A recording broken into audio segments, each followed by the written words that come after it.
नमस्कार, आप सभी का बहुत स्वागत है न्यूज़ बिहार पे। मैं आपके साथ आपका दोस्त रत्नेश पांडे। देखिए, चिराग पासवान और उनके चचेरे भाई प्रिंस पासवान पर जिस प्रकार से बीते दिनों एफआईआर की बातचीत आई थी, बताया गया था कि दिल्ली के कनॉट प्लेस स्थित एक महिला के द्वारा दोनों भाइयों पर आरोप लगाया गया है टॉर्चरिंग का, और साथ ही प्रिंस पासवान पे जो है उन पे रेप का आरोप लगाया गया है महिला के द्वारा। तो जिसके बाद से चर्चाएं बढ़नी शुरू हो गई। प्रिंस पासवान के साथ साथ इस एफआईआर में चिराग पासवान का भी नाम सामने आया था, जिसके बाद से चिराग पासवान ने आज इस एफआईआर और इस केस के बारे में बयान दिया है। आज आशीर्वाद यात्रा के दौरान वो खगड़िया निकल रहे थे और खगड़िया जाने के पूर्व पत्रकारों से बातचीत हुई है। क्या कुछ कहा है चिराग पासवान ने एफआईआर के बारे में, पहले वो सुनवा देते हैं आप।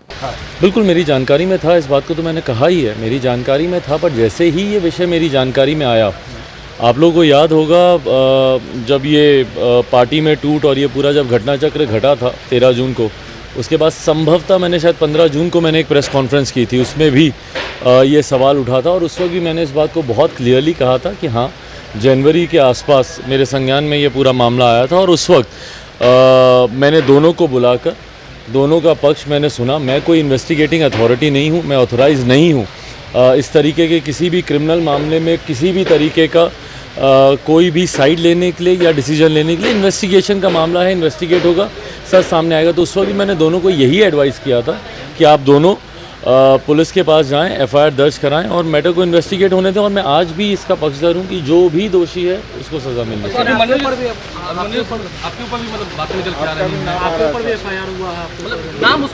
उसमें मेरा नाम आया है भाई। आप ऐसे बड़े शब्दों का इस्तेमाल कर रहे हैं जैसे मैं उसमें एक्यूज़ हूँ। उसमें मेरा नाम आया है जहाँ पे कहा गया है कि इनकी जानकारी में था, और मैं तो बोल ही रहा हूँ कि मेरी जानकारी में था। हाँ, पर मैं ही सबसे पहला वो शख्स हूँ जिसने इस बात की भी एडवाइस की कि भाई ये क्रिमिनल ऑफेंस का मैटर है, इसलिए इसको पुलिस में जाना चाहिए। जो बरखी का कार्यक्रम हम लोगों ने पटना में किया था, तो गांव में भी रह रहे तमाम परिवार के सदस्यों की इच्छा थी कि इसी तरीके का एक भोज का आयोजन हम लोग को गाँव में भी हम लोगों को करना चाहिए। तो आज वही कार्यक्रम है वहाँ पर। बिल्कुल बिल्कुल जा रहे हैं गांव, तो वहीं। नीरज कुमार बबलू ने बिहार के मंत्री कह रहे हैं कि चिराग पासवान एनडीए का ही हिस्सा है, इसमें कहाँ पूछ सकते हैं? भाई मैंने हमेशा इस बात को कहा है कि मेरी ये प्राथमिकता ही नहीं है। मैं बहुत बहुत धन्यवाद करता हूँ नीरज कुमार बबलू जी का। पर मैंने इस बात को हमेशा कहा है कि मेरी अभी प्राथमिकता सिर्फ मेरी आशीर्वाद यात्रा है और उसके माध्यम से अपने संगठन को मजबूत करना, और मेरा ध्यान कहीं पे नहीं है। सुना आपने किस प्रकार से चिराग पासवान ने कहा है कि इस मसले की जानकारी हमें 3 महीने पूर्व हुई थी और दोनों पक्षों की जो बातें थी वो हमने सुनी थी। और अपने नाम एफआईआर में नाम के बारे में चिराग पासवान ने कहा है कि इसमें गलत तरीके से ये जोड़ा गया है, बताया गया है, सिर्फ नाम दिया गया है, इसमें एफआईआर में मुझे नहीं जोड़ा गया है। तो तमाम अपडेट्स लगातार हम आपको पहुंचाते रहेंगे। देखते रहिए न्यूज़ बिहार। और अभी तक आपने हमारे यूट्यूब चैनल को सब्सक्राइब नहीं किया तो कृपया सब्सक्राइब ज़रूर कर लीजिएगा।